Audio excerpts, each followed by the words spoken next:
Snow was falling soft and silent over Beacon Hill. The night Rowan Gallagher learned that mercy was the one thing his money could never buy back. For 3 years he'd ruled Boston's underworld, with a stillness that frightened grown men more than any shout ever could. A 37-year-old Irish boss carved out of his father's cruelty, all sharp suits and slate-gray eyes that gave away nothing. And for 3 years he'd kept one secret from that brutal world, a quiet emergency room nurse named Claire Bennett who'd stitched a bullet wound in his side one cold night and somehow stitched something back together in him too. She was 27, worn thin from double shifts, raised in foster homes with no family to speak of, the kind of woman the world had taught to expect nothing and ask for even less. She thought she was walking into his study that night to hand him the one gift his empire had never given him. What she didn't know was that an old man in the shadows of that family, a quiet advisor named Desmond Kane, had already whispered in Rowan's ear that her blood would stain the Gallagher name, and that loving her was the surest way to get her killed. She didn't know Rowan had let himself believe it. So when Claire pressed a trembling hand to her stomach and started to tell him why she'd come, he looked at her with that familiar winter in his eyes and said the 4 words that would haunt him for the rest of his life. "I never loved you." He called her a distraction. He called her beneath him. He handed her a check and had her driven toward an airport she'd never reach, never once imagining that the secret she carried out into the snow was his last living heir, or that the fragile little nurse he'd just thrown away would one day walk back into his world, holding the power to bury him, and the only thing left that could save him. If a story about betrayal, buried secrets, and a woman who refuses to stay broken is the kind of thing that keeps you up at night, do me a favor and tap that like button right now. Share this with someone who loves a slow-burning revenge as much as you do, and hit subscribe so you never miss a single chapter of what's coming. Now let's go back to the beginning, to the night it all fell apart. The Gallagher mansion that night blazed like a cold diamond, set in the heart of Beacon Hill, where crystal chandeliers poured golden light over hundreds of people dressed in expensive clothes. Yet no one was truly smiling. Claire stood tucked beside a marble column, her hand clutching her small purse so tightly that her knuckles had gone white, feeling as if she were a stranger who had wandered into a world built from money and polite lies. She had chosen the simplest dark green dress she owned, but amid all that silk and jewelry, she still felt out of place, like a wildflower mistakenly placed in a crystal vase. In the coat she had checked in the foyer was the thing she had hidden for the past 3 days, a test result she had read so many times she knew it by heart, and a small plan she believed would change everything. She had come here to tell Rowan that they were going to have a child. The cold empire he had built finally had a reason to become warm. She had imagined that moment 100 times, pictured astonishment melting in those stone-gray eyes, and for the first time in many months, she allowed herself to hope. But when her gaze moved across the crowd and stopped at the far end of the room, her heart felt as though an invisible hand had closed around it. Rowan stood there, tall and cold in a black suit, but he was not alone. Beside him was Bridget Fallon, heiress of the Providence family, wearing a dress as brilliantly red as a declaration of war, one gloved hand resting lightly on his arm, with the posture of someone accustomed to owning what she touched. Claire caught fragments of whispers around her, that this was the evening when 2 empires were drawing closer, that the bloody territorial war that had lasted for years would finally be sealed by a marriage. She stood frozen, feeling the ground tilt beneath her feet, and had to hold on to the column to keep from falling. Not far away, in the shadowed space where the chandelier light could not reach, a thin old man with silver hair and a harsh face that looked carved from stone was watching everything with unblinking eyes. Desmond Kane had served the Gallagher bloodline since the time Rowan's father ruled this city with his fists, and the old man understood one thing Rowan was still too young to admit, that power could survive only when a man cut away everything that made the heart weak. He had seen that nurse slipping in and out of the mansion for 3 years, had seen the way his master's eyes softened whenever her name was mentioned, and he knew she was the crack the enemy would use to drive a blade through. When Rowan separated from the crowd and stepped out onto the balcony to smoke a cigarette alone, Desmond followed quietly behind him like a shadow. The old man did not speak loudly. He never spoke loudly, because the most dangerous words were always spoken softly. He stood behind Rowan, looking out at the falling snow, and whispered that the Fallon family had smelled weakness, that they knew about the girl, and that, as long as she remained beside him, she would be the first target every knife would seek. Gallagher blood must not be stained by a woman with no name and no standing, the old man said, and if Rowan truly cared for her as he suspected, then the only way to keep her alive was to push her away, so far and so brutally that no enemy would believe she held even the slightest value to him. Rowan stood motionless for a long time, the cigarette burning almost to the end between his fingers, and in that moment he felt himself torn between two men, one who only wanted to go back inside, pull Claire out of that room full of snakes, and take her far away, and a crime lord who had been taught by his father since the age of 10 that love was a luxury men like him were never allowed to possess. He thought of Claire's face, of her soft laugh, of the way she was the only place in the world where he was allowed to take off his armor. And then he thought of death, of the image of her lying cold beneath the snow because of a bullet meant for him. When he crushed out the cigarette and turned back inside, his face had frozen into something that was no longer the man she had once loved. Claire saw him crossing the crowd, walking straight toward her, and she had no idea that the man approaching was not coming to receive the gift she carried, but to destroy everything. She smiled shakily, pressed one hand to her stomach, and softly called his name. The check fell onto the stone floor in front of Claire like a dead leaf. The number printed on it so large it became meaningless, a price Rowan had just placed on 3 years of her life, and on the tiny life he did not even bother to believe was real. She did not pick it up. She knelt there on the stone floor, the cold cutting through the thin fabric of her dress, both hands instinctively wrapped around her stomach, and for one cruelly long moment she could not breathe, could not cry, could do nothing but feel the world she had built in her imagination shatter into 1,000 pieces beneath the expensive shoes of the man she had once trusted. His footsteps faded away, firm and without a single glance back, and it was that calmness that cut her deepest, because it told her that to him this was no different from signing a contract and settling a debt.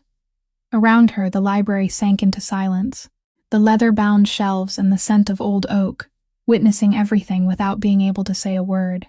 It took a long time before Claire gathered enough strength to place one hand on the floor and lift herself up, her knees numb, her spine trembling. But something inside her, something she had never known she possessed, was slowly hardening into steel. She looked down at the check lying abandoned at her feet, and instead of humiliation, she suddenly felt a clear, cold contempt, because she understood how poor a man had to be in his soul to believe money could buy off a life growing in the dark. She did not bend to take it. She left it lying there on the cold floor of that dazzling mansion, like a declaration that even if she walked out of this place with empty hands, she was still richer than him in the only thing that mattered. A hot tear rolled down her cheek and fell onto the back of the hand resting over her stomach, and Claire whispered to the tiny life inside her, in a voice broken yet strangely steady, that she was sorry for bringing the child to this place, that from this moment on, the child would never have to know the coldness of this room again, and that she swore she would protect the child with everything she had. Then she lifted her head, looked toward the door where Rowan had disappeared, and in her reddened eyes there was no longer a plea, but a soft curse spoken from the depths of her heart, that one day the most powerful man in Boston would have to kneel, not before an enemy, not before the barrel of a gun, but before her, begging for the one thing he had thrown away without mercy today, the right to know his own child. Claire straightened her shoulders, wiped her tears with the back of her hand, and walked out of the library with the gait of someone who had died once and decided to keep living in her own way. She descended the grand staircase, passed through the sea of people intoxicated by champagne and false praise, and not one of them bothered to look at her, the silent woman leaving the ball with a secret that could shake the entire city. When she retrieved her old coat in the foyer and pushed open the heavy door to step outside, the icy winter air struck her face like a slap, but she received it almost with gratitude, because the cold outside was far more honest than the cold she had just left behind. Snow was still falling lightly and silently over the stone steps, covering the line of luxury cars parked along the street with a thin white layer, and Claire raised her collar, wrapped one arm around her stomach again, as if to shield her child from the wind, and began to walk. She did not know where she would go. did not know where she would sleep tonight, did not know what she would live on tomorrow, but she knew one thing with certainty, that she would never turn back to look at that house again. Behind her, through the glowing windows of the mansion, the party continued in all its brilliance, and Rowan Gallagher stood there with a glass of liquor in his hand,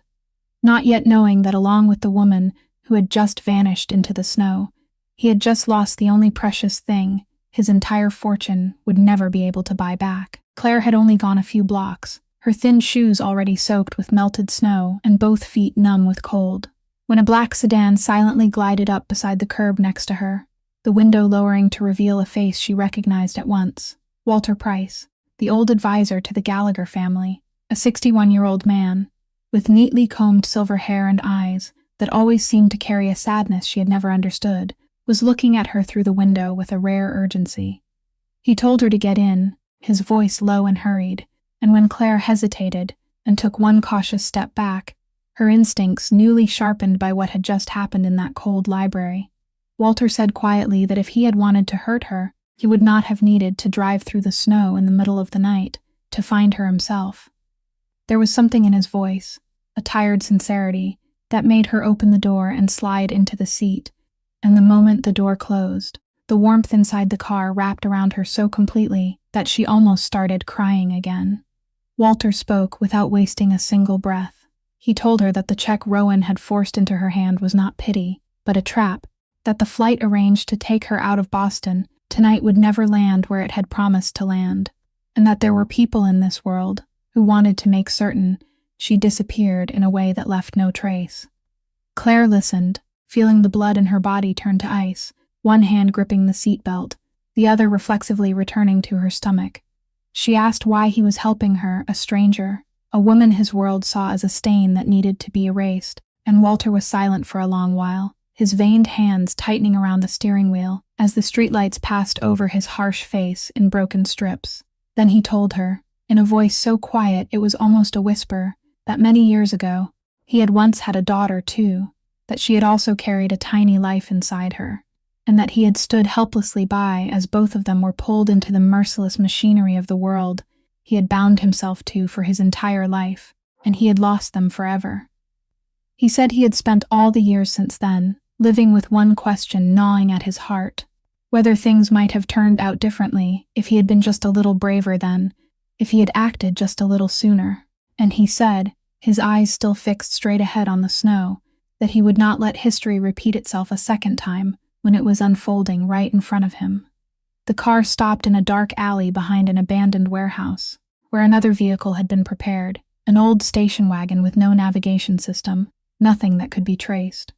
Walter placed a faded cloth bag in her hands, and inside was a thick stack of cash, a cheap phone that had not been activated, and a piece of paper with the name and address of a man named Finn Doyle in the Berkshire Mountains, in the western part of the state. Someone Walter told her she could trust because he owed an old friend of Walter's a great favor. Then he paused, and from the pocket of his coat, he took out a small object, a plain black USB drive, placed it in her palm, and folded her frozen fingers around it. He looked at her with eyes heavy with something she could not yet fully understand, and said this was only a small part of what he had quietly kept through all his years of working for that family, that it contained things powerful enough to shake more than she could imagine, but she must absolutely not use it until she truly had nothing left to lose, because once it was opened, there would be no way back. Claire looked at the USB drive in her hand, then at him, her heart filled with confusion. But Walter only shook his head and said now was not the time to explain, that the most important thing was for her to go, to get far away and move fast before they realized she had never boarded that flight. He led her to the old car, told her to drive west and not stop until she reached the mountains, and when Claire sat behind the wheel, he bent beside the window, placed one trembling hand on her shoulder, and whispered for her to live, for the child, and for all the children men like him had failed to save. Then he stepped back into the darkness, and Claire started the engine, driving the old car out of the alley, carrying inside her a life, a bag of money, a stranger's address, and a small secret she did not yet know would one day become the most powerful weapon of her life. The old station wagon groaned through the night, its headlights cutting pale yellow lines through the snowfall that was growing heavier, and Claire sat behind the wheel with both hands gripping so tightly that her knuckles ached, her eyes fixed on the highway stretching endlessly ahead. Boston slowly receded behind her, its lit skyscrapers shrinking in the rearview mirror before disappearing completely, giving way to deserted suburbs and at last, the vast darkness of rural Massachusetts in the middle of a winter night. She had been driving for more than an hour when the familiar nausea rose again, the cruel waves of nausea that had tormented her for the past several weeks, and she was forced to pull to the side of the road, open the door, and bend out into the skin-cutting cold. When the sickness eased, she leaned back against the seat, gasping for breath, one trembling hand wiping her mouth, while the other rested on her stomach, as if apologizing to the tiny life inside her for having to endure all of this with her. She told herself she had to be strong, had to eat something at the next stop, had to keep herself awake, because now she was no longer allowed to be weak. Every beat of her heart was now the life rhythm of two people. She started the engine and drove on, and it was in the moment she glanced into the rearview mirror that her heart seemed to stop when she recognized the tall, bright headlights of a black sport utility vehicle following silently behind her, keeping a steady distance too precise to be coincidence. Walter's warning rang in her mind like an alarm bell, and a cold fear spread down her spine. She forced herself to stay calm, gently increased her speed a little to test it, and the SUV behind her accelerated too, stubbornly keeping the same distance. Claire felt sweat bead on her forehead though the car was cold, her mind spinning through calculations. She could not outrun a vehicle many times more powerful than hers on this straight highway. She would lose. She and her child would lose. She thought of Walter's instruction to turn west of the narrow winding forest roads leading up into the mountains, and an idea flashed through her. She kept her speed steady for a few more miles, so the person following her would not grow suspicious. Then when she saw a small turnoff, leading onto a dark state road with not a single streetlight, she suddenly wrenched the wheel hard. The old car sliding slightly on the snow-covered road, before catching again and plunging into the thick darkness of the forest. Her heart pounded wildly in her chest as she dimmed the lights and threaded through tight curves between rows of bare maple and oak trees, with dark drops on either side and black trunks flashing past like ghosts. She kept glancing into the rearview mirror, dreadfully waiting for those familiar headlights to appear. But minute after minute, the road behind her remained swallowed in absolute darkness, and slowly she allowed herself to believe that the pursuer had lost her at the turn, had continued straight along the highway, while she vanished into the woods. Only after she had driven many more miles into the hills, when she was certain there was no one behind her, did Claire dare pull into a clearing beside the road, lower her head onto the steering wheel, and let the trembling she had been holding back all this time break loose. She cried, not because of fear, but because of exhaustion, because the weight of everything that had happened in a single night had pressed down on her narrow shoulders until she thought she could not carry anything more. But then she thought of the tiny life inside her, of the vow she had spoken on the cold stone floor of the Gallagher mansion, and she wiped her tears, lifted her head, started the engine, and kept driving. The night sky was beginning to pale in the east when the weary station wagon finally crawled up the first slopes of the Berkshires, and when the snow-covered peaks appeared dimly in the gray cold dawn, Claire, with eyes het from lack of sleep and her whole body worn down, knew she was close to the place she needed to reach, though she still had no idea what was waiting for her ahead. Following the scribbled address on the piece of paper Walter had given her, Claire drove the nearly empty car deep into a remote valley where the dirt road finally led to a solitary wooden house tucked among the pines, thin kitchen smoke rising into the bitter morning air. She turned off the engine, sat still for a moment to gather the last of her strength, then opened the door and stepped out. But the instant her feet touched the snow, both knees buckled. 3 days with almost no sleep, no proper food, and an entire night of unbearable tension had drained her down to the last drop. She managed to stagger a few steps toward the porch before collapsing right in front of the wooden steps, one hand still instinctively wrapped around her stomach to protect her child even as she fell. The door of the house flew open almost at once, and a tall man stepped out, carrying the wary posture of someone accustomed to living on guard, his right hand reflexively waiting near the side of his coat. Finn Doyle, A 40-year-old man with a stern face marked by time and cold, sharp eyes that had seen through too many lies, bent to look at the strange woman lying motionless in the snow. And the first thing he did was not lift her up, but sweep his gaze quickly through the forest, checking whether this might be some kind of trap. Once he was certain she had come alone, he knelt down, and just then Claire forced her eyes open, her pale lips barely moving as she uttered the only name that could open this door. "Walter Price," she whispered. "He told me to find you. He said you owed an old friend a favor." That name was like a key, and Claire saw something change in the man's eyes, the cold wariness softening into a flicker of surprise mixed with something she could not name. Finn did not ask another question. He slipped his arms beneath her, with firm but careful strength, carried her into the warmth of the house, laid her on the long couch beside the fireplace, and covered her with a thick wool blanket. He brewed her a cup of hot tea, brought her some bread and soup, and only watched in silence as she ate and drank with the desperation of someone faint from hunger, not pushing, not interrogating, as though he were far too accustomed to receiving broken people who found their way to his door in the dark. When Claire had recovered a little, Finn finally sat in the chair across from her, clasped his hands together, and in a calm, low voice, told her a little about the place she had just reached. He said that many years ago, he had been an agent with the Federal Bureau of Investigation, that he had once believed in law and justice with all the faith of a young man, until the day he discovered that sometimes the very system he served was willing to sacrifice innocent people to protect secret bargains and powerful men. He had fought against it, and the price had been his career, his honor, everything stripped away and smeared, until he was pushed out through the door he had once served with devotion. But instead of breaking, he had quietly built something else in these remote mountains, a nameless network that hid and protected people being hunted, people the official law could not or would not save, witnesses, victims, mothers holding their children as they ran from powers no one dared touch.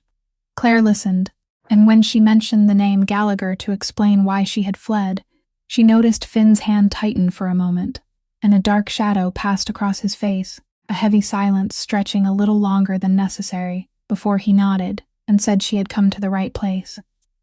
She did not fully understand the meaning of that reaction, did not know that the name she had just spoken had touched an old wound in this man's heart that had never truly healed, but she was too exhausted to examine it, and in the warmth of the fireplace and the first feeling of safety she had known in days, her eyes began to close. Finn looked at the pregnant woman drifting into sleep on his couch, firelight moving over her worn but resilient face, and in his eyes there appeared something complicated, woven from compassion and a hidden calculation that even he did not yet dare to name. The months that followed in that snow-covered valley slowly remade Claire in ways even she had never expected. Finn settled her into a small wooden cabin on the edge of town, a place discreet enough to keep her hidden, but close enough for him to watch over her, and each day he taught her lessons a nurse who had grown up in foster homes had never been taught. He taught her how to live under an assumed name, how to pay for everything in cash, how never to use her real name, how to change her patterns of movement so no one could predict her. He taught her how to read a person through nothing more than the way they walked and the look in their eyes, how to recognize someone watching her in a crowd, how to tell the difference between a genuine smile and one that concealed intent. And most important of all, on long evenings beside the fireplace, he began teaching her about something she had once thought beyond her understanding, how dirty money moved through shell companies, how people washed blood-stained money clean, how numbers on paper could become weapons more dangerous than any gun. Claire learned quickly, because the mind that had grown used to the pressure of emergency rooms was sharp and steady under stress, and Finn could not help being astonished as he watched the woman who had once collapsed at his door slowly become someone else, still gentle, but now with a layer of steel inside her. Yet what made this small town come to love her was not those skills, but the nature she had always carried. When people learned there was a nurse in the area, they began coming to her, an old woman living alone at the bottom of the slope who had fallen and needed bandaging, a child burning with fever in the middle of the night when the nearest clinic was hours away by car, a logger injured while cutting trees. Claire never refused anyone, no matter the hour, no matter the weather. She put on her coat, took up her medical bag, and went, her steady hands easing pain and bringing reassurance to the plain-hearted people of that place.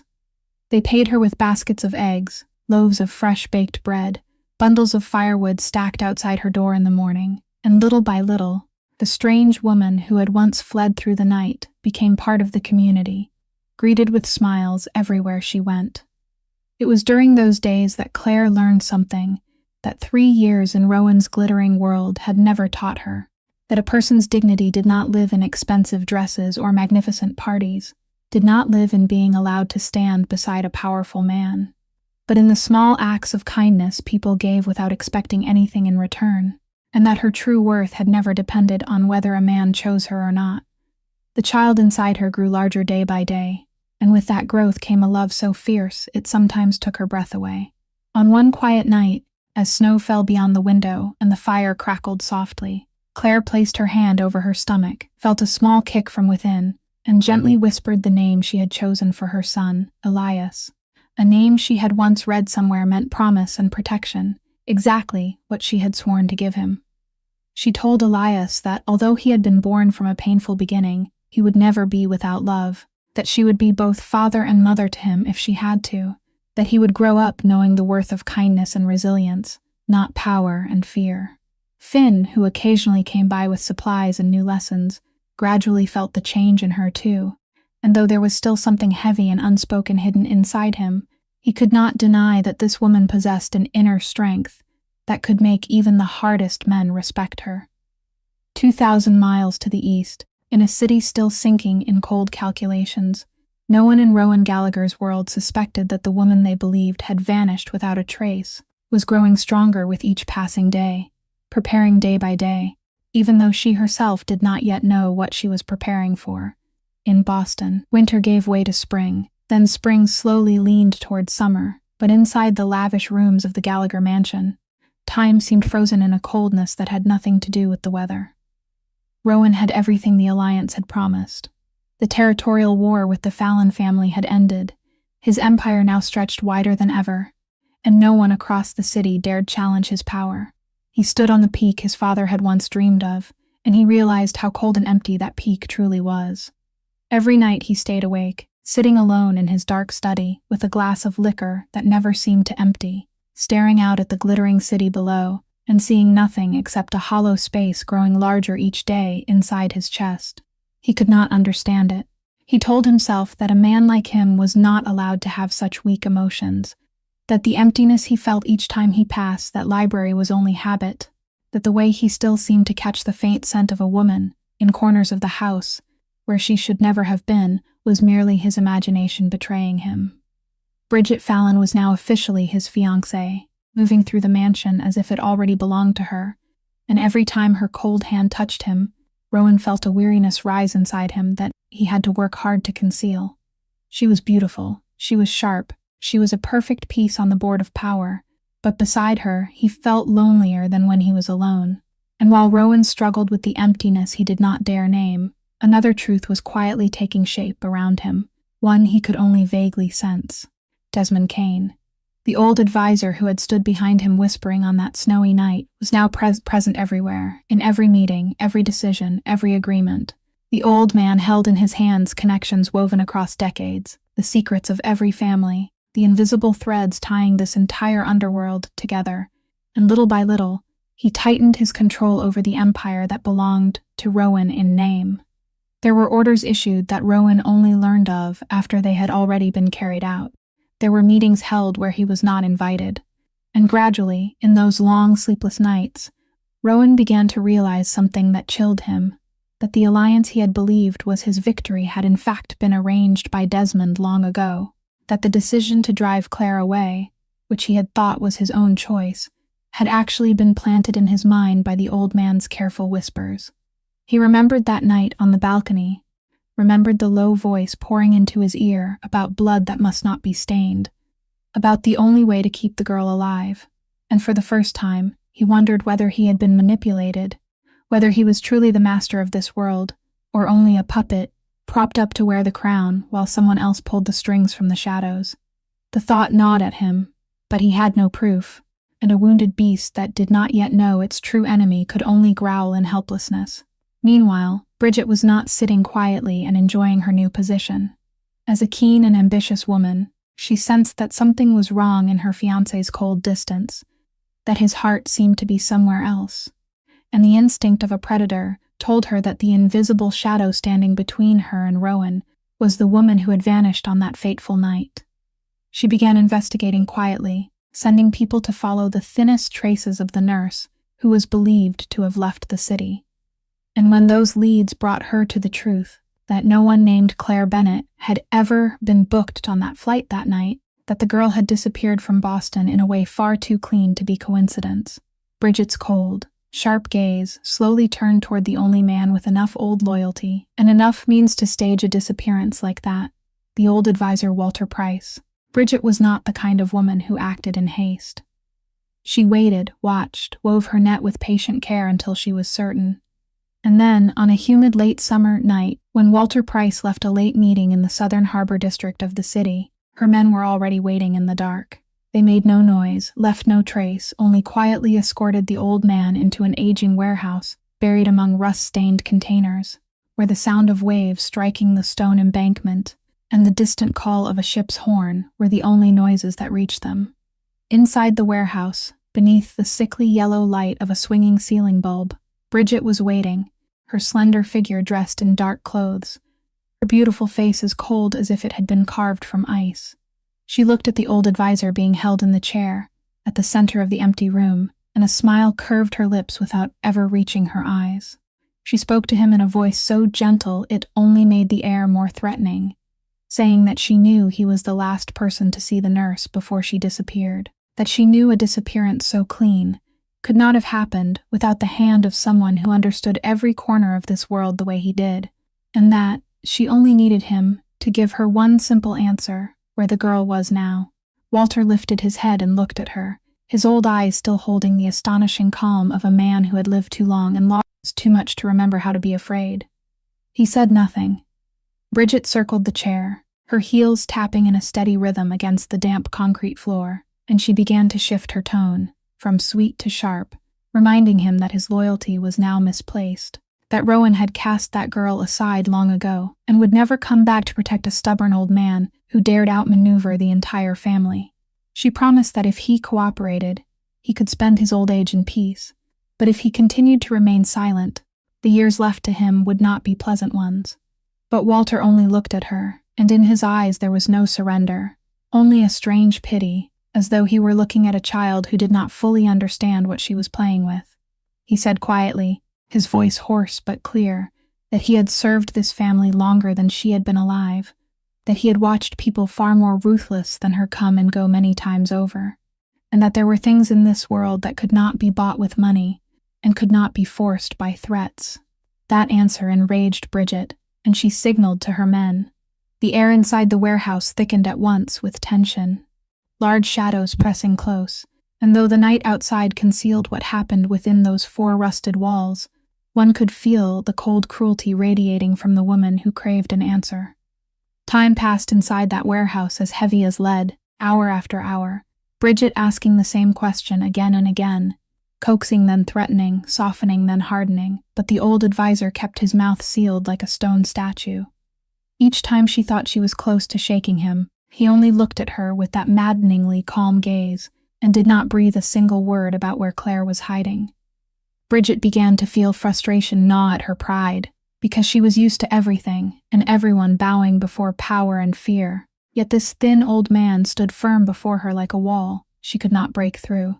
She stepped close to him, bent down, and whispered that no matter how silent he remained, it was only a matter of time that she would find that girl at any cost, and that his stubbornness would save no one, and only make him pay the price. Walter closed his eyes, and in his mind appeared the face of a daughter lost long ago, along with the vow he had once whispered over her grave, and he knew that whatever happened to him, he would never again be the man who pushed another mother and another child into death's hands. The stalemate dragged on until Bridget, in a fury mixed with wounded pride, made a mistake. She let slip something she should have kept hidden, that she had to find that girl, because the girl's existence was a threat to the future she had worked so hard to arrange, to her place beside Rowan, to the bloodline she intended to give birth to so it could inherit this empire. And that very sentence touched a hidden current in the old advisor's heart. Walter opened his eyes, looked at her, and for the first time since being held there, his lips curved into a tired, bitter smile. He said, his voice rough but every word clear as if carved into the cold air of the warehouse, that she could search to the ends of the earth, could arrange as many schemes as she wished. But there was one thing she would never be able to change. That Gallagher blood would still continue, only it would never flow through her. Bridget froze, her beautiful face going briefly pale. She demanded to know what he meant, and Walter, knowing he had said too much, but also knowing that truth would surface sooner or later, only said quietly that there were things already planted that no hand could extinguish anymore. It took Bridget a moment to fit the pieces together, and when the truth struck, it chilled her to the marrow. The vanished nurse was not merely a discarded mistress. She was carrying a life inside her, a child with Gallagher blood, a legitimate heir whose existence would turn every plan of Bridget's to ash, pushing her and any child of hers to the edge of the empire she craved. Jealousy and ambition inside her instantly hardened into something cold and poisonous, and she hurried out of the warehouse, not to tell Rowan, but to seek out the one person she knew would share her concern,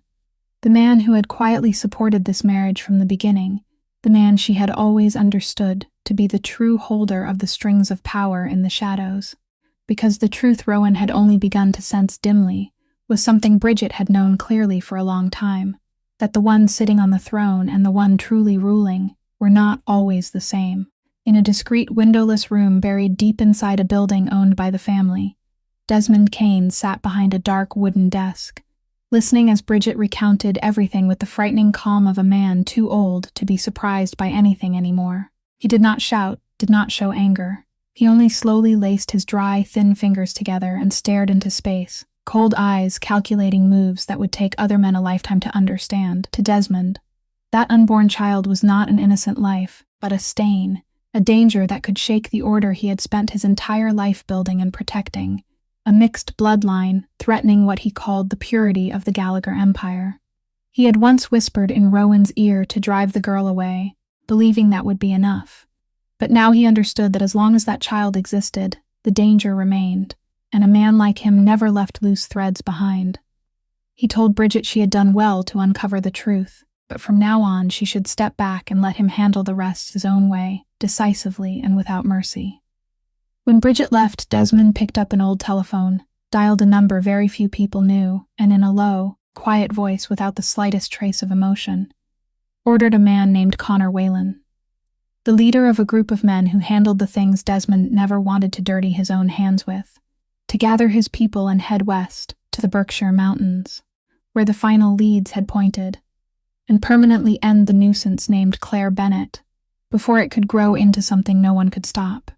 in an underworld overflowing with secrets and betrayal. No order was ever given without someone hearing it, and Desmond Kane,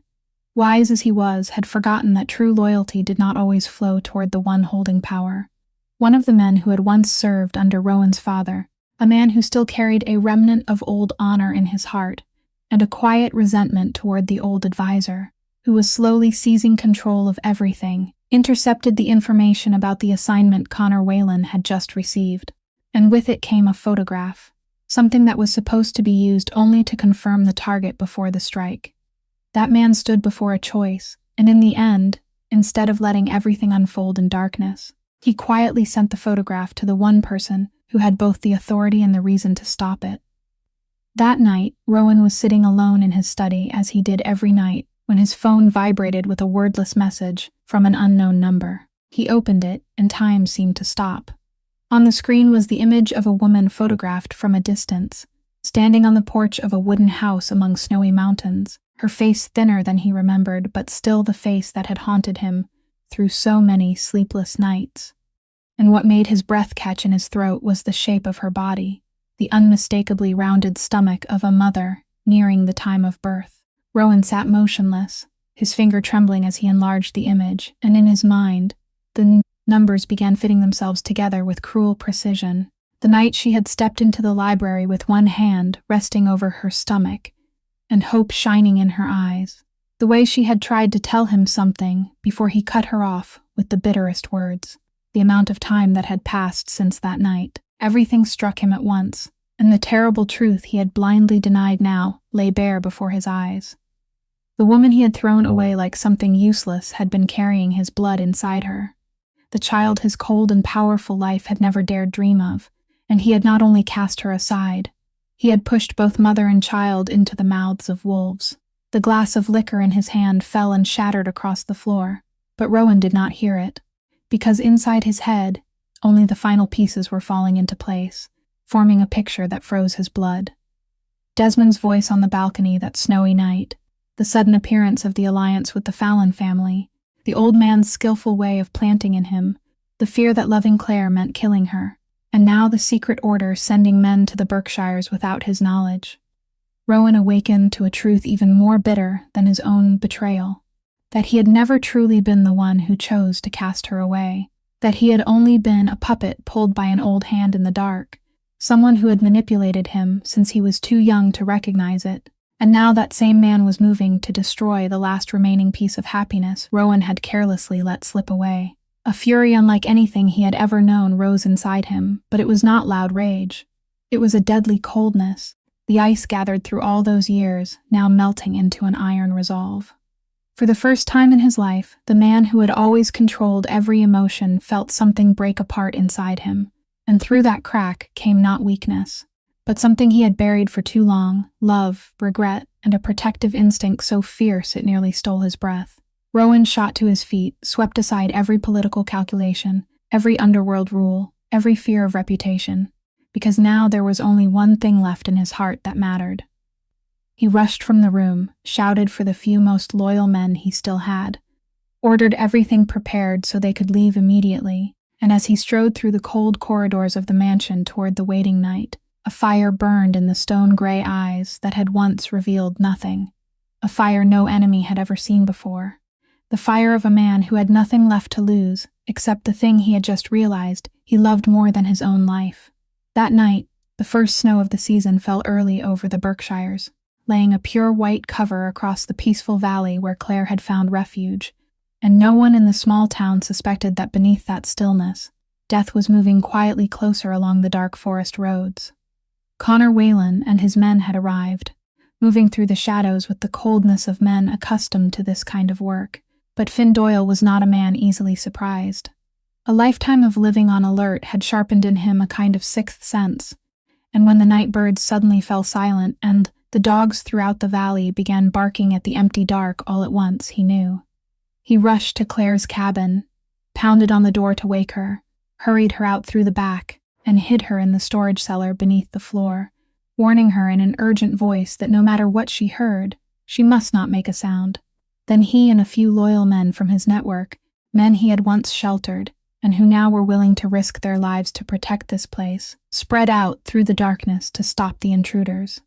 The still night was torn open by sharp blasts echoing through the trees, shadows moving quickly among snow-covered pines, flashes of fire flaring and vanishing in the dark. Finn and his men fought with everything they had, using every tree trunk and every blind angle of the land they knew by heart, pushing back Whelan's first wave of attack in a struggle so tense it stole the breath. But the enemy had more men and better weapons, and while trying to shield one of his companions who had been forced into danger, Finn was hit. He staggered and fell onto the cold snow, one side stained red, his breath breaking apart. Beneath the floor, Claire heard the noise and the cry of a man, and the instinct of someone born to heal became stronger than fear, making it impossible for her to stay still. When the gunfire briefly died down and the remaining attackers withdrew into the woods to regroup, she pushed open the cellar hatch, climbed out, and ran through the falling snow, finding Finn collapsed beside the porch, his face rapidly draining of color. In that moment, the woman who had collapsed from exhaustion at this very door months before disappeared, and in her place was an emergency room nurse with steady hands and a cool head under pressure. She dropped to her knees beside him, tore open his coat to locate the wound, pressed both hands hard against it to stop the flow of blood, and kept speaking to him in a calm but commanding voice, telling him he had to stay awake, that he would not die tonight. She ordered one of the men still standing to bring her medical kit, and beneath the flickering beam of a flashlight in the snowstorm, She did everything her knowledge and experience allowed. Her hands swift and precise, every movement deliberate, fighting second by second to drag Finn's life back from death. It was in that life and death hour that Claire's true strength appeared more clearly than ever. Not the strength of violence or power, but the strength of a person born to save others, and Finn, even as he sank toward unconsciousness, still understood that the woman he had once intended to use was now using her own hands to pull him back from the edge. But the cost of that effort was terrible, because while she was pouring all her mind and strength into saving Finn, a sharp, tearing pain ripped across her stomach, so violent that it made her fold over, both hands instinctively moving to the place where her tiny life was sheltered. The tension and trauma of this terrible night had pushed her body beyond what it could bear, and with a cold panic, she realized that labor had begun, far earlier than it should have, right in the middle of a manhunt in the snowy woods. She collapsed beside Finn, one hand still pressing on his wound, the other wrapped around her stomach, her body shaking from pain and cold, not knowing how she could save this man and hold on to her child at the same time. And then, through the screaming wind and falling snow, a new sound rose from the night sky, the heavy thudding of helicopter blades drawing closer and closer, tearing through the darkness and rolling across the valley, carrying with it something Claire, in her pain, could not yet know was salvation or the end. For one brief moment,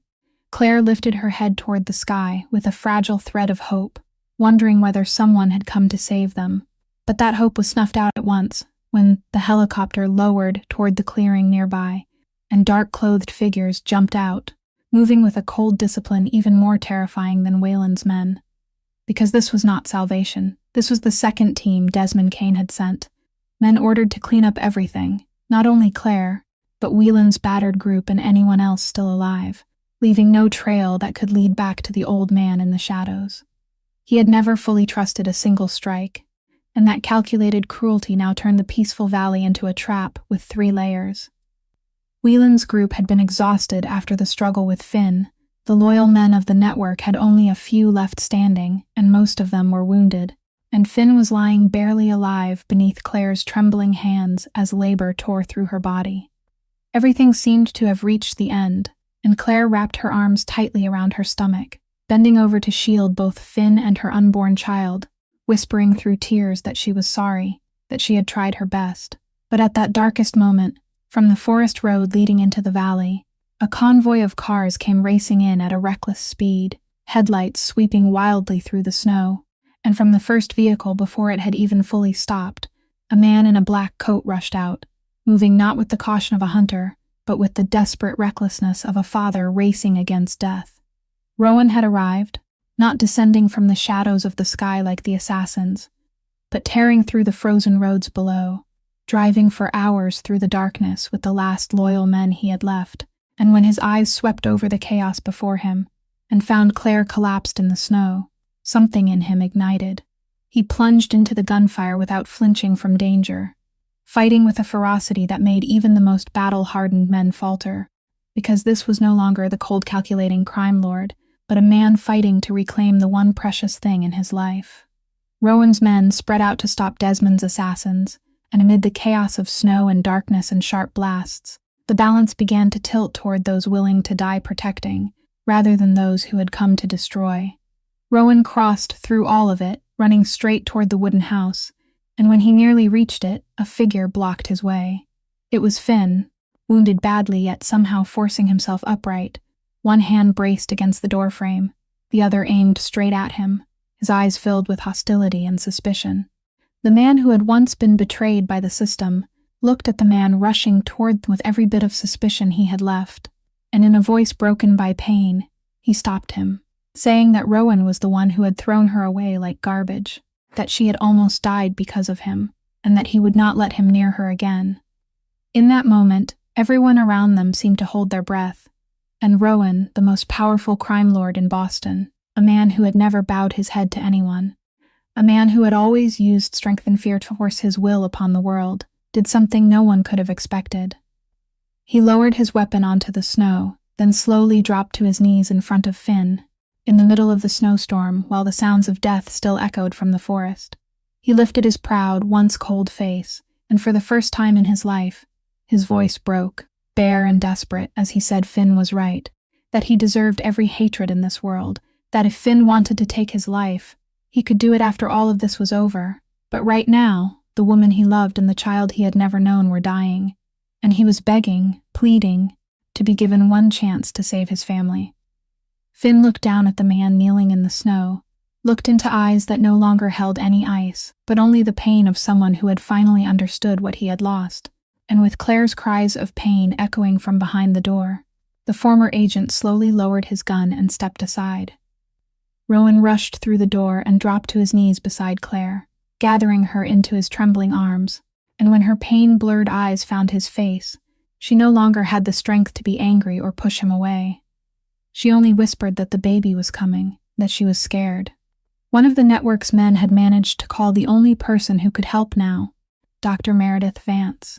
a woman who had spent many years working in emergency rooms before withdrawing to these mountains, and whom Finn still trusted in the most desperate situations. She arrived only minutes later, carrying her medical bag and a professional calm that immediately drove away some of the panic inside the wooden house. They laid Claire down in the warmest place beside the fireplace, and under Dr. Vance's firm guidance and Rowan's clumsy but devoted hands, the birth began in the middle of the snowstorm.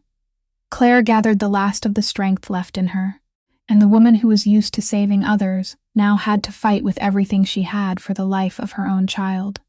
Rowan held her hand tightly,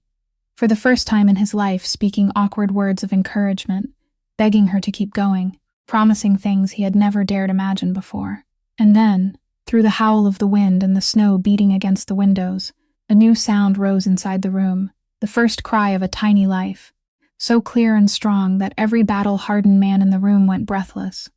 Dr. Vance lifted the baby, cleaned him, wrapped him in a warm blanket, and announced with emotion in her voice that it was a healthy baby boy. Elias had been born, rosy and whole, his tiny eyes opening to see the world for the first time in the protective arms of those who had risked their lives to save him.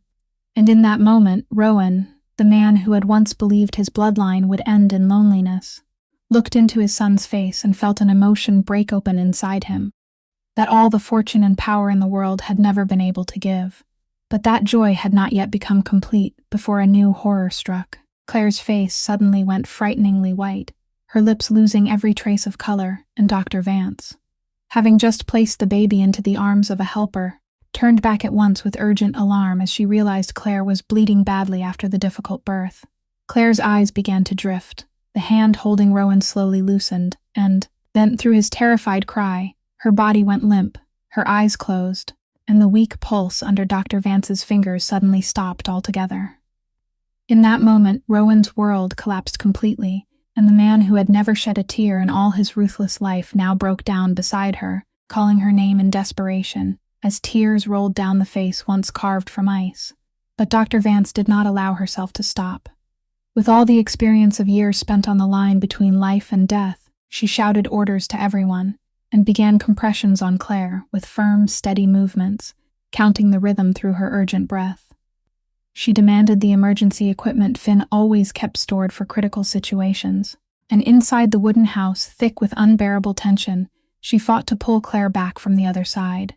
Every second stretched endlessly. Rowan knelt there helplessly, clutching her hand as it grew colder, praying in words he had never believed, while Dr. Vance kept working, giving Claire new blood, using the pacing equipment to awaken the heart that had stopped. And then, after long minutes that seemed hopeless, a faint beat returned, then another, each one gradually clearer than the last, until Claire's chest rose slightly again, and a fragile breath slipped from her lips.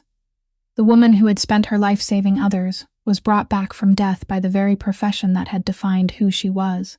not by any distant miracle, but by human hands and the will not to let go, and Rowan, holding her and their newborn child close, understood that he had just been given a second chance he would never dare waste. Claire had returned from death, but her heart had truly stopped during those terrifying minutes, and that bare truth planted an idea in Finn's mind, one that sounded cruel at first but was in fact the most perfect shield. In the chaotic hours after the hunt, once Desmond's assassins had been driven back, and the survivors had fled into the woods, Finn realized that, if the underworld believed Claire had died that night, then she and the child would no longer be hunted. What made the plan chillingly possible was that it was not entirely a lie. Because there had been a moment when her heart had truly stopped. There had been minutes when she had truly left this world. With what connections remained from his years as an agent and Dr. Vance's help, Finn could create papers confirming the death of an unidentified woman in the remote mountains. Real enough to fool anyone looking too closely, sealed tightly enough that no trail would lead back to the truth. When Finn laid out the plan, Rowan had to face the hardest choice of his life. Every possessive and controlling instinct inside him roared for him to take Claire and Elias back to Boston at once, to put them under the protection of his entire empire, to announce to the world that they were his family. But for the first time in his life, he forced himself to think about what was truly best for them instead of what he wanted. And he understood that as long as Desmond still sat in the shadows pulling strings, as long as Rowan had not truly taken control of his own empire, bringing them into the light would be no different from hanging a target on their backs. And so the man who had always forced his will upon everything learned the first lesson of real love, that sometimes loving someone meant stepping back, accepting distance in order to protect, placing the safety of the people he loved above even his own pride. He agreed to let the whole world believe Claire had gone forever. The weeks that followed were the strangest and most precious time of Rowan's life. Claire was still weak after her brush with death, spending most of her days in the heavy sleep of recovery, and he remained beside her in the warm wooden house in the valley, setting aside every matter of the empire he had once never taken his eyes from. The man who had once commanded hundreds of men now clumsily learned how to change his son's diapers, how to prepare a bottle in the middle of the night, how to hold a tiny crying life in arms that had only ever been used to cruel things. There were nights when he sat for hours beside the cradle, watching Elias's sleeping face, and in that stillness he felt the layers of ice that had gathered inside him for years slowly begin to melt. He cared for Claire with a gentleness even he had not known he possessed, wiping her forehead when she ran a fever, sitting guard over her sleep, and for the first time he understood that caring for a person was not controlling them, but giving without demanding anything back. When Claire was finally strong enough to wake and speak clearly, she looked at the man sitting beside her bed with their child in his arms, and something in her eyes had changed forever. She was no longer the naive nurse who had once knelt on a cold stone floor, begging for love, nor the woman who had fled in terror through a snowy night. Her eyes now carried the cold calm of someone who had passed through death and returned with a clear purpose. She listened as Rowan told her everything, about Desmond, about the way the old man had manipulated him from the beginning, about Bridget and all her schemes, and when he finished, Claire gently tightened her hand around her son's tiny fingers, lifted her head, and said in a voice so calm yet so firm that both Rowan and Finn fell silent, that she would not spend the rest of her life in darkness like a ghost in hiding, that before she could think about forgiveness or beginning again with anything, they had to clean out the rotten world that had nearly killed her child, and that she would begin with the two people who had driven her to the edge, Desmond Kane and Bridget Fallon. 14 months passed like a long winter, quietly preparing for the day the ice would thaw, and throughout that time, Claire had not sat still in the dark. Sheltered by her own false death, she used every day to become stronger, sharper, patiently weaving a net of her own. Rowan, while pretending to maintain the status quo in Boston so as not to alarm Desmond, had quietly begun separating the truly loyal men from the old man's influence, one by one, connection by connection, until he held enough strength in his own hands to act when the time came. And Finn, who had now fully taken Claire's side after she herself had fought to win back his life, reactivated the old channels from his days as an agent, quietly approaching people within the Federal Bureau of Investigation whom he still believed had kept their integrity, laying the groundwork for an agreement that could turn everything they collected into a legal and unstoppable blow. When every piece was in place, Claire returned to Boston, not furtively like a fugitive, but with the calm of someone who knew exactly why she had come. But before she could think of bringing down the people who had ruined her life, she had one debt to repay, one person she could not leave behind. Through all those 14 months, Walter Price had remained imprisoned by Desmond, because the old man had never struck decisively against the former advisor, but kept him as a piece on the board, a potential threat to be controlled, a living witness to loyalty placed in the wrong hands.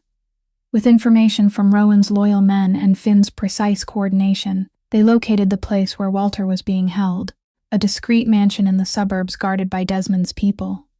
The rescue was clean and cold, Rowan's men neutralizing the outer guards while Claire and Finn went inside, and when the door to the locked room swung open, Claire saw the elderly man who had saved her life years ago sitting there, thinner and far more exhausted than she remembered, but his eyes still carrying that same calm light. When Walter lifted his head and recognized the person standing before him, the woman the whole world believed dead, alive, healthy, and returned, his old eyes filled with tears. He rose on trembling legs, and Claire stepped forward to embrace him. Two people who had once been strangers on a snowy night now holding each other and weeping like father and daughter, reunited after years of separation. Claire told him through tears that she had done it, that the baby he had risked his life to save had been born healthy, that because of him, 2 lives had survived, and Walter, the man who had spent so many years tormented by the daughter he could not save, now whispered shakily that at last, he had redeemed something. And then, once he had steadied himself, Walter looked into Claire's eyes and revealed what he had kept hidden for all those years. He said the USB drive he had given her that night was only one small piece of something far larger, that throughout 30 years of serving that family, he had quietly copied everything, every dirty transaction, every blood-stained money trail, every crime hidden beneath a lawful shell, not out of greed and not to protect himself, but because he had been waiting, all those years, for someone clean enough and strong enough to receive it, someone who would use it not to replace this rotten empire with another, but to end it.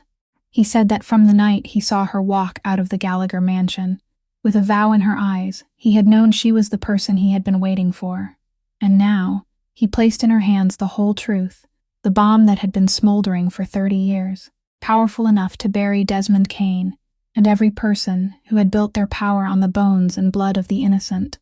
With the enormous body of evidence Walter had quietly accumulated over 30 years, strengthened by everything Finn and Rowan had gathered through months of preparation, Claire now held in her hands a weapon more dangerous than any gun on Earth. And she chose to use it not in the way of the underworld, not through bloodshed or violent revenge, but through the very thing men like Desmond had always believed they stood above, the law. Finn had arranged everything perfectly. The people of integrity inside the Federal Bureau of Investigation whom he trusted were ready, and the entire body of documents was handed over through the proper channels, authenticated, reinforced by the testimony of Walter Price himself, a living witness with 30 years of knowledge of every hidden corner of this criminal empire. The blow came all at once and without mercy. In a single morning, the intricate money laundering network Desmond Kane had spent decades building began to collapse like a sandcastle before the tide. Every shell company exposed, every account frozen, every secret transaction dragged into the light. Those who had once bowed beneath his power now realized the ship was sinking, and like all opportunists in this world, they immediately turned their backs, racing to give statements in the hope of leniency, leaving the old man alone among the ashes of the very empire he had sacrificed his humanity to build. Bridget Fallon did not escape the storm either. Her schemes, her role in imprisoning Walter and hunting Claire, all of it lay within the evidence, and the Fallon family in Providence, who valued only power and advantage, severed every tie with her the moment she became a burden, abandoning her to face the gravest federal charges alone. The woman who had once moved through glittering galas with the pride of a queen now saw the entire world she worshipped turn its back on her in a single night. When everything had been settled, when Desmond Kane was being led away amid the complete collapse of all he had ever held, Claire came to see him one last time. She did not come with gloating triumph or boiling hatred. She came with a cold calm far more frightening than any rage. The old man looked at her. The woman he had once considered a stain to be erased, a nameless nobody unworthy of existing in his world, now standing before him as the person who had decided his fate. Claire looked straight into his eyes, and she said in a steady voice that he had spent his whole life teaching others that power was everything, that people with no name or standing like her were only dust beneath his feet, and now she would let him live long enough to learn a lesson he had never been willing to understand. She said she would not play his game, that she would not take his life the way he had once intended to take hers and her child's, because death for a man like him would be far too easy a release. Instead, she would let him live, let him taste to the very end what it felt like to become a nameless man stripped of everything, cast out and forgotten by the very world he worshipped, so that day after day within the four walls of a prison cell, he would have to face the truth that everything he had sacrificed his humanity to build had vanished like smoke beneath the hands of the person he had despised most. Then she turned and walked away, not looking back once, leaving the old man to sink into the eternal wreckage of his own downfall. And with every step she took away from him, Claire felt not the pleasure of a victor, but the light, quiet peace of someone who had finally claimed justice,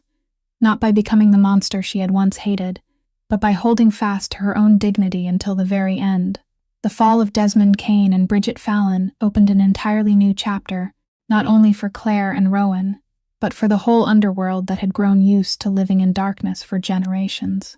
With Desmond no longer pulling the strings and the old powers collapsing, Rowan was finally truly in command of his own fate, but the man who returned from the snowy mountains was no longer the cold crime lord he had once been.